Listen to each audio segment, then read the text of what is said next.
Hey everyone, welcome back to this channel. Today we're diving into a full review of the Ninja Mega Kitchen System, that powerhouse blender plus food processor combo. I've collected what real users are saying, the good, the bad, and I'll walk you through both sides so you can decide if it's worth having in your kitchen. Let's get started. Model Ninja Mega Kitchen System, BL770, BL770 AMZ, etc. Key specs: tilde 1500 watt motor, a large 72 Oz blending pitcher with total crushing technology for ice, frozen fruit, etc. Plus an 8-cup food processor bowl, smaller personal single-serve cups, Nutri Ninja for smoothies, dough blade, chopping blade, etc. Materials: BPA-free plastic parts, dishwasher-safe components. Here's a summary of the things that users really appreciate. Powerful motor, good performance. Users say the 1500W motor handles tough ingredients like frozen fruit, ice, fibrous greens, for example kale, well. It crushes ice to snow quickly. Versatility, many functions plus attachments. You get a full-size pitcher, a processor bowl, single-serve cups, blades for dough, chopping, etc. So it replaces multiple appliances. Great for meal prep, smoothies, sauces, dough mixing, etc. Large capacity. The 72 Oz pitcher is excellent for making large batches, entertaining, or making a lot at once. The 8-cup processor bowl can knead dough up to approximately 2 lbs in relatively short time.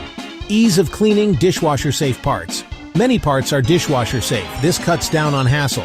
Even for hand washing, people report it isn't too bad overall if you handle the blades carefully. Good value for what it gives.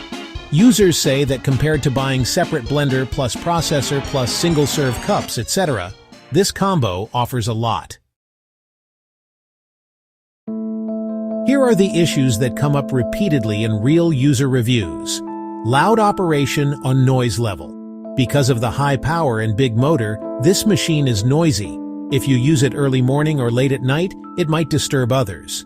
Plastic pitcher and parts. Although BPA-free, the large pitcher is plastic.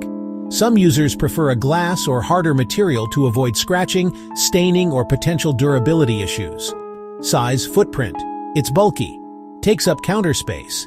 Might be hard to store if your kitchen is small. No hot blending. This is not one you can use to heat soups or cook hot ingredients directly. You'd have to cook separately, then blend. Speed settings. Control nuance.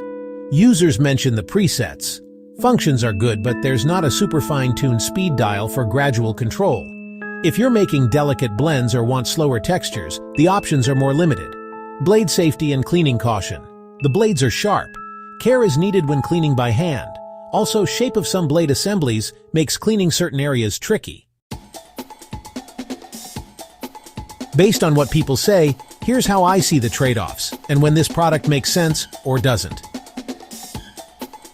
If you frequently make smoothies, frozen drinks, or batch blends for family or entertaining, the pitcher is large and powerful. If you want one machine that can double as a food processor for chopping, dough once in a while, etc., saves you buying extra appliances. If you don't mind noise or have tolerance for power, early mornings or quiet moments won't be disturbed. If you have enough counter or storage space, the size is not trivial, so you need room. If you value dishwasher-safe parts and relatively easy cleanup for most components. If you want to make hot soups or want a blender that heats as it blends. This isn't that. If you are in a small kitchen with little counter space, it may crowd things. If you want a very quiet blender or fine motor, precise control over textures, slow, gradual blending. If you rarely use all the attachments, if you just want a simple blender or just a food processor, you might overpay for unused features. Here's how you could structure your video. Hook. What if one machine could replace your blender, food processor, and single-serve smoothie cup? The Ninja Mega Kitchen System promises that, but can it deliver? Overview. Specs plus what comes in the box. Real use. Performance. Try blending ice, frozen fruit, leafy greens. Make dough. Use processor to chop vegetables. Show how single-serve cups work. Show weaknesses. Let people see noise level. Show how hard it is to clean blades. Show the size, how much space it takes. Compare alternatives briefly, other Ninja models or competitors if relevant. Conclusion. Recommendation. Who this is best for, when to get it, and suggestions like buying when on sale, or taking care of cleaning and storage. So, is the Ninja Mega Kitchen System worth it? For many people, yes, especially if you want versatility, power, and the ability to handle big jobs and single-serve smoothies without switching machines. It's one of the more flexible, capable systems in its price range, but it has trade-offs: noise, size, and the fact that you can't really hot blend. If I were you, I'd go for it if you really need all the features. Otherwise, a simpler blender or food processor might do just fine and save space and money. If you want, I can also pull up a list of comparable systems with their pros, cons, so you can see what's out there side by side. Want me to do that?